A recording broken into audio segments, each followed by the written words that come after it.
নমস্কার বন্ধুরা, শ্রাবণী রান্নাঘরে আপনাদের সবাইকে স্বাগত জানিয়ে আমি আবারও একটা রান্নার ভিডিও নিয়ে আপনাদের সামনে চলে এসেছি। আজকের আমি আপনাদের বেগুন দিয়ে একটা অসাধারণ রেসিপি বানিয়ে দেখাবো। আশা করি আপনাদের ভালো লাগবে। তার জন্য কিন্তু আমার পুরো ভিডিওটা আপনাদের দেখতে হবে। আর দেখা শুরু করার আগে একটা লাইক দেবেন, সুন্দর একটা কমেন্ট করবেন আর শেয়ার করতে ভুলবেন না।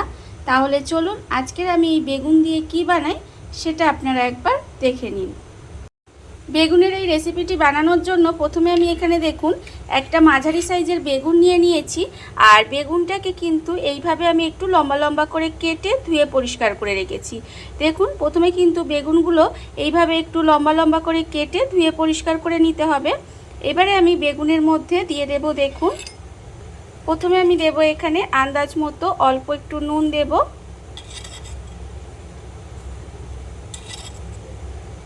অল্প সামান্য একটু নুন দিলাম।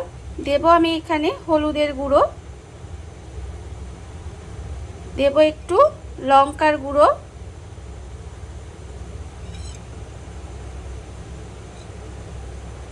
অল্প সামান্য একটু লঙ্কার গুঁড়ো দিলাম। আর দেব আমি এখানে 1 চামচ সরষের তেল। দেখুন এখানে কিন্তু অল্প 1 চামচের মতো সরষের তেল দিয়েছি। দিয়ে এবারে বেগুনটাকে খুব ভালোভাবে মাখিয়ে নিতে হবে। বেগুনটা কিন্তু প্রথমে খুব ভালোভাবে মাখিয়ে নেব, যাতে প্রত্যেকটা বেগুনের মধ্যে এই সমস্ত মশলাগুলো সুন্দরভাবে মাখানো হয়ে যায়। এইভাবে কিন্তু বেগুনটাকে প্রথমে মাখিয়ে নিতে হবে। আর এটা কিন্তু খুব কম উপকরণে হয়ে যায়, খুব কম উপকরণে রান্নাটা হয়ে যায়, খেতে কিন্তু অসম্ভব সুন্দর হয়। আপনাদের হাতে যখন সময় কম থাকবে তখন কিন্তু বেগুনের এই রেসিপিটা আপনারা বানিয়ে নিতেই পারেন। আর এটা আপনারা ভাত দিয়ে খেতে পারেন, রুটি দিয়ে খেতে পারেন, লুচি পরোটা যে কোনো কিছুর সাথে কিন্তু খেতে পারেন। খেতে কিন্তু ভীষণ সুন্দর হয়। এইভাবে একবার হলেও বাড়িতে বানিয়ে দেখবেন। দেখুন আমি কিন্তু এইভাবে বেগুনের গায়ে, সমস্ত বেগুনগুলোর গায়ে আগে মশলাটা মাখিয়ে নেব। বেগুনের গায়ে দেখুন আমি মশলাগুলো খুব ভালোভাবে মাখিয়ে নিয়েছি। আর অন্যদিকে কিন্তু গ্যাসটা অন করে একটা কড়া বসিয়ে দিয়েছি। এইবারে আমি কড়ার মধ্যে দিয়ে দেব দেখুন সর্ষের তেল। এখানে কিন্তু আমি রান্নাটা সর্ষের তেলেই করব। আর আপনারাও চেষ্টা করবেন সর্ষের তেলে করার, তাহলে কি হবে রান্নাটা কিন্তু খেতে বেশি ভালো লাগে। দেখুন আমি কিন্তু এখানে প্রায় 3 থেকে 4 চামচ মতো সর্ষের তেল দিয়ে দিলাম। এইবারে তেলটাকে একটু গরম হতে দেব। তেলটা আমার এখানে দেখুন খুব ভালোভাবে গরম হয়ে গেছে। তেলটা আমি এখানে সুন্দরভাবে গরম করে নিয়েছি। এইবারে আমি তেলের মধ্যে দিয়ে দেব বেগুন। এখানে যে বেগুনগুলোর মধ্যে আমি আগে থেকে মশলা মাখিয়ে রেখেছিলাম সেই বেগুনগুলো কিন্তু তেলের মধ্যে দিয়ে দেব। আর বেগুনগুলো তেলের মধ্যে দিয়ে বেগুনগুলোকে কিন্তু খুব ভালোভাবে লাল লাল করে ভেজে নিতে হবে। প্রথমে আমি দেখুন এখানে 3 টুকরো বেগুন দিয়েছি। দিয়ে এই বেগুনগুলোকে প্রথমে একটু লাল করে ভেজে নেব। এপিট ওপিট করে কিন্তু লাল করে ভেজে নিতে হবে প্রথমে। দেখুন এইভাবে আমি বেগুনগুলো আগে ভেজে নেব। বেগুনগুলো আমি এখানে দেখুন লাল লাল করে ভেজে নিয়েছি। বেগুনগুলো কিন্তু এইভাবে সুন্দর করে লাল লাল করে ভেজে নিতে হবে। বেগুনগুলো আমার ভাজা হয়ে গেছে। এইবারে আমি বেগুনগুলোকে তুলে আলাদা করে রেখে দেব। দেখুন বেগুনগুলোকে কিন্তু প্রথমে তুলে আলাদা করে রেখে দিতে হবে। বেগুনগুলো আমি এখানে রেখে দিলাম। আর অন্য যে বেগুনগুলো আছে সেই বেগুনগুলোও কিন্তু এইভাবে একইভাবে তেলের মধ্যে দিয়ে আমি একেবারে আবারও সেমভাবে লাল লাল করে কিন্তু ভেজে নেব। অন্য বেগুনগুলোও দেখুন আমার এখানে ভাজা হয়ে গেছে। এইবারে আমি এই বেগুনগুলোকেও তুলে রেখে দেব। এই বেগুনগুলোও কিন্তু আমাকে তুলে রেখে দিতে হবে। আর বেগুনগুলো তুলে রেখে আমি কিন্তু এখানে ওই তেলের মধ্যেই রান্নাটা করব। দেখুন এবারে আমি এই তেলের মধ্যে দিয়ে দেব 5 ফোড়ন। এখানে দেখুন অল্প সামান্য একটু 5 ফোড়ন দিলাম। আর দেব আমি এর মধ্যে এখানে পাকা লঙ্কা। এটা কিন্তু কাঁচা লঙ্কাও দিতে পারেন, আমি এখানে পাকা লঙ্কা দিলাম একটা। 5 ফোড়ন আর পাকা লঙ্কাটা দিয়ে একটু তেলের মধ্যে নেড়ে নেব। এইভাবে ফোড়নটা দিয়ে একটু তেলের মধ্যে নেড়ে নিতে হবে।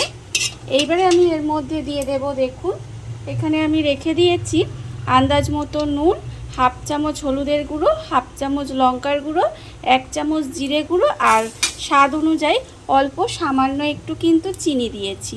দেখুন যেহেতু গুঁড়ো মশলা দিয়েছি সেই জন্য আমি এখানে অল্প একটু জল দিলাম। তার কারণ গুঁড়ো মশলা দিলে মশলাটা পুড়ে যেতে পারে, সেই জন্য অল্প সামান্য একটু জল দিয়েছি। দিয়ে মশলাটা খুব ভালোভাবে কষিয়ে নেব। মশলাটা কিন্তু প্রথমে খুব ভালোভাবে কষিয়ে নিতে হবে। যতক্ষণ না পর্যন্ত তেলটা ছেড়ে দেয় ততক্ষণ পর্যন্ত কিন্তু মশলাটা একটু কষিয়ে নেব। আর এই রান্নাটার ক্ষেত্রে একটা কথা বলে রাখি যে আপনারা কিন্তু জিরে গুঁড়োটা একটু পরিমাণে বেশি দেবেন। তার কারণ এটা কিন্তু জিরে গুঁড়োটার, এতে তো সেরকম কোনো মশলা দেওয়া হয় না। এই জিরে গুঁড়োর স্বাদটা দেখবেন ভীষণ ভালো কিন্তু রান্নাটায় খেতে হয় এই জিরে গুঁড়োটা একটু বেশি দিলে। তাই এখানে কিন্তু আমি 1 চামচ জিরে গুঁড়ো ব্যবহার করেছি। এইবারে আমি গ্যাসটা লোতে দিয়ে মশলাটা খুব ভালোভাবে কষিয়ে নেব। মশলাটা আমার এখানে দেখুন খুব ভালোভাবে কষানো হয়ে গেছে। মশলা থেকে কিন্তু তেলটাও ছেড়ে দিচ্ছে। এবারে আমি এর মধ্যে দিয়ে দেব, দেখুন কালারের জন্য আমি অল্প সামান্য একটু কাশ্মীরি লঙ্কার গুঁড়ো দিলাম। এটা কিন্তু অপশনাল, এটা আপনারা দিতেও পারেন আবার নাও দিতে পারেন। দেখুন কাশ্মীরি লঙ্কার গুঁড়োটা দিয়ে কিন্তু আবারও আমি একটু কষিয়ে নেব। মশলাটা আমার এখানে দেখুন খুব ভালোভাবে কষানো হয়ে গেছে। মশলাটা কিন্তু আমি এখানে খুব ভালোভাবে কষিয়ে নিয়েছি। এইবারে আমি এর মধ্যে দিয়ে দেব জল।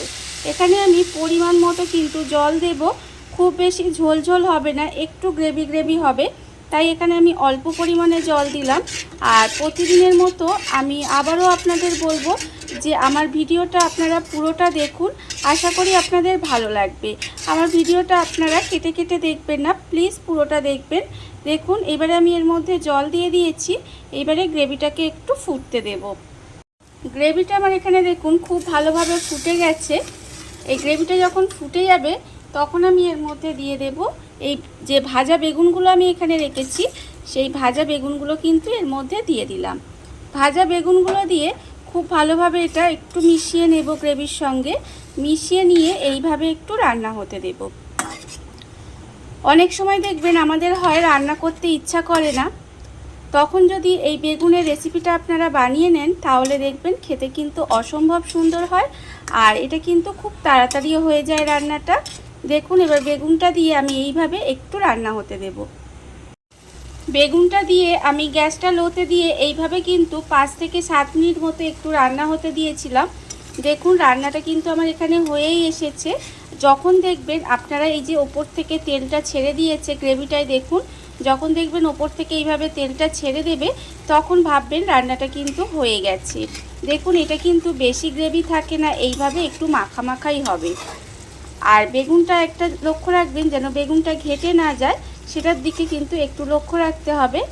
আর আমার এই আজকের সিম্পল বেগুনের রেসিপিটা কেমন লাগলো সেটা কিন্তু আপনারা জানাতে একেবারে ভুলবেন না। দেখুন বেগুনের রেসিপি কিন্তু আমার এখানে হয়ে গেছে। এইবারে আমি গ্যাসটা অফ করে দেব। দেখুন বন্ধুরা, বাড়িতে থাকা কত অল্প উপকরণে কত অল্প সময় কত সুন্দর একটা বেগুনের রেসিপি তৈরি হয়ে গেছে আপনারা দেখতেই পেলেন। আর হাতে যখন সময় কম থাকবে তখন এইভাবে বেগুনের রেসিপিটা আপনারা একদিন হলেও বাড়িতে বানিয়ে দেখতে পারেন, খেতে কিন্তু অসম্ভব সুন্দর হয়। আর এই ভিডিওটা যদি আপনাদের ভালো লেগে থাকে, আপনারা যদি ফেসবুক থেকে দেখে থাকেন পেজটি ফলো করে দেওয়ার অনুরোধ রইল।